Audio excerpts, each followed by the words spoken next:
Hi ka-coach! So, ngayong gabi, magtututbrush tayo, magilamos. So, kana may naandan na to, no? Parang kung kita'y isang negosyante or entrepreneur, dapat mayroon po tayong naandan na gawin, no? Yung pagtututbrush natin, wala na pong nag-uutos sa atin yan. Ang paghihilamos, wala din nag-uutos natin yan. Kusa na natin ginagawa. Dapat may ganun din tayo, no? Na wala nang mag-uutos sa atin, kusa natin gagawin. Dahil pag may ganun tayong ginagawa, na sunod-sunod, araw-araw, yan ang gawain ng mga billionaire. Mga millionaire, no? Atin silang kopyahin.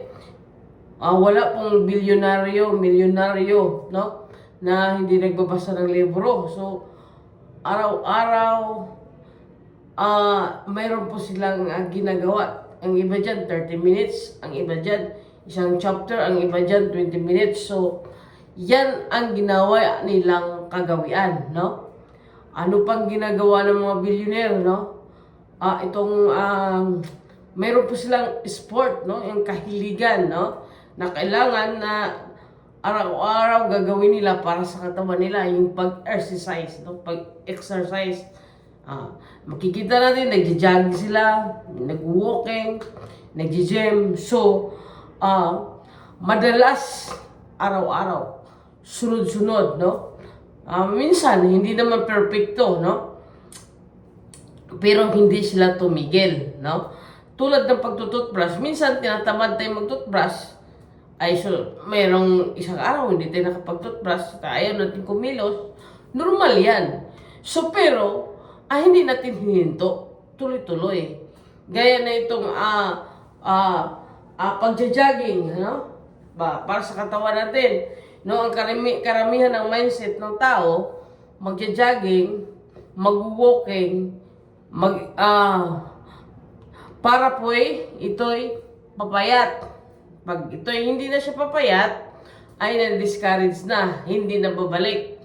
Kasi, ang ginagawa, gaya-gaya, sunod-sunod sa kaibigan. May mag-invite sasama, pag wala nang invite, wala. So, ang tawag yan, hindi siya kagawian. So, kailangan, yung pag-exercise natin, para gagandahin katawan natin, hindi yung isang buwan ka lang, pag wala na result, hinto ka na, no?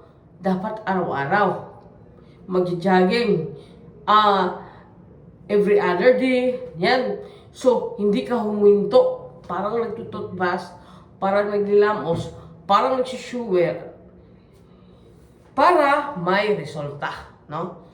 Kung anong ginagawa mong skills, na, sa pagbibusiness, so, hindi ka humihinto, no? Kahit ano problema ang pinagdaanan mo, hindi ka pa rin huminto, no? Hanggang magsawa na yung problema na kakahabol sa iyo, hayaan ka na lang niya. Wow! Pag mangyayari yon, wow! Panalo ka na, Boss Lee. Yan, ang daming problema, no? Sinasabi ko nga sa short video na pinagdasal ko siya ng universe, pinagdasal ko sa taas, natambakan mo na ako ng problema, itambak na yung tambak mo na. Ngayon, nasasaktan ako, umiiyak ako, pinapalo ako, sige lang, itambak mo lang yan. Sige na, kakayanin ko yan. Dahil darating ang araw na ang problema na matatakot sa akin, ang problema na umayaw sa akin, yan po ang inantay ko.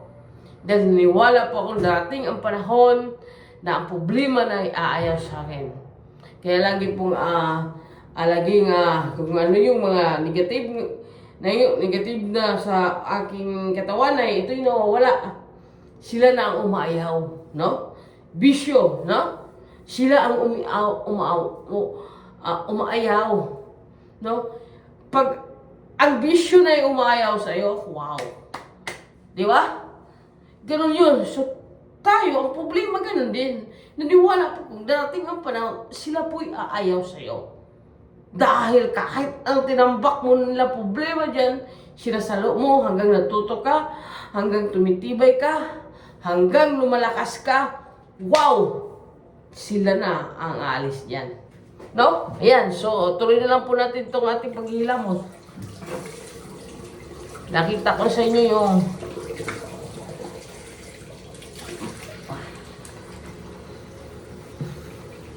bale. Okay. So, lagi ko sinasabi yan. Dahil minsan tayong tao, kunting problema, sumuko natin sa ating pangarap. No? Iba na yung hirap sa atin. Dahil kunting problema, ayawan na natin ang pangarap natin. Ano ka ganun? Hindi ganun. Hindi pa tayo dapat ganun mag-isip. Ako, pag mapagod ako, magpahinga ako. Matulog ako. No? Hindi ko dinidibdib ang problema ko. Alam mo, ang advice ko sa'yo, experience ko to ha. Experience ko to. Wala po akong pininto dito nga hindi ko experience. Itong, pag may problema ko, no? Alam mo ba? Natutulog ako. Sobra. Naghihilik pa. Yun ang nakagandahan sa akin. Tapos, alam mo ba? Pag may problema ka at sa sulok ka, nag-isip, nagsolusyon, magdigbabasa ng libro, biglang papasok sa'yo ang solusyon.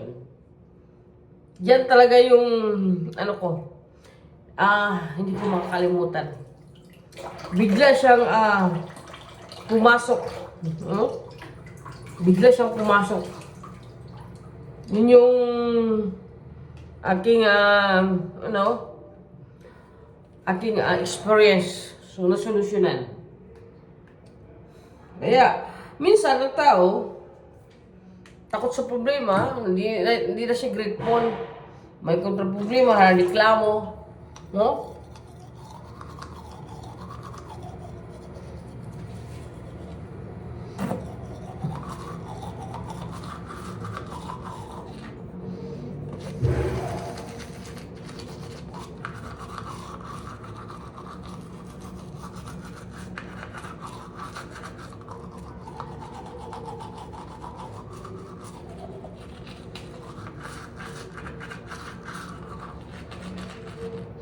Mm-hmm.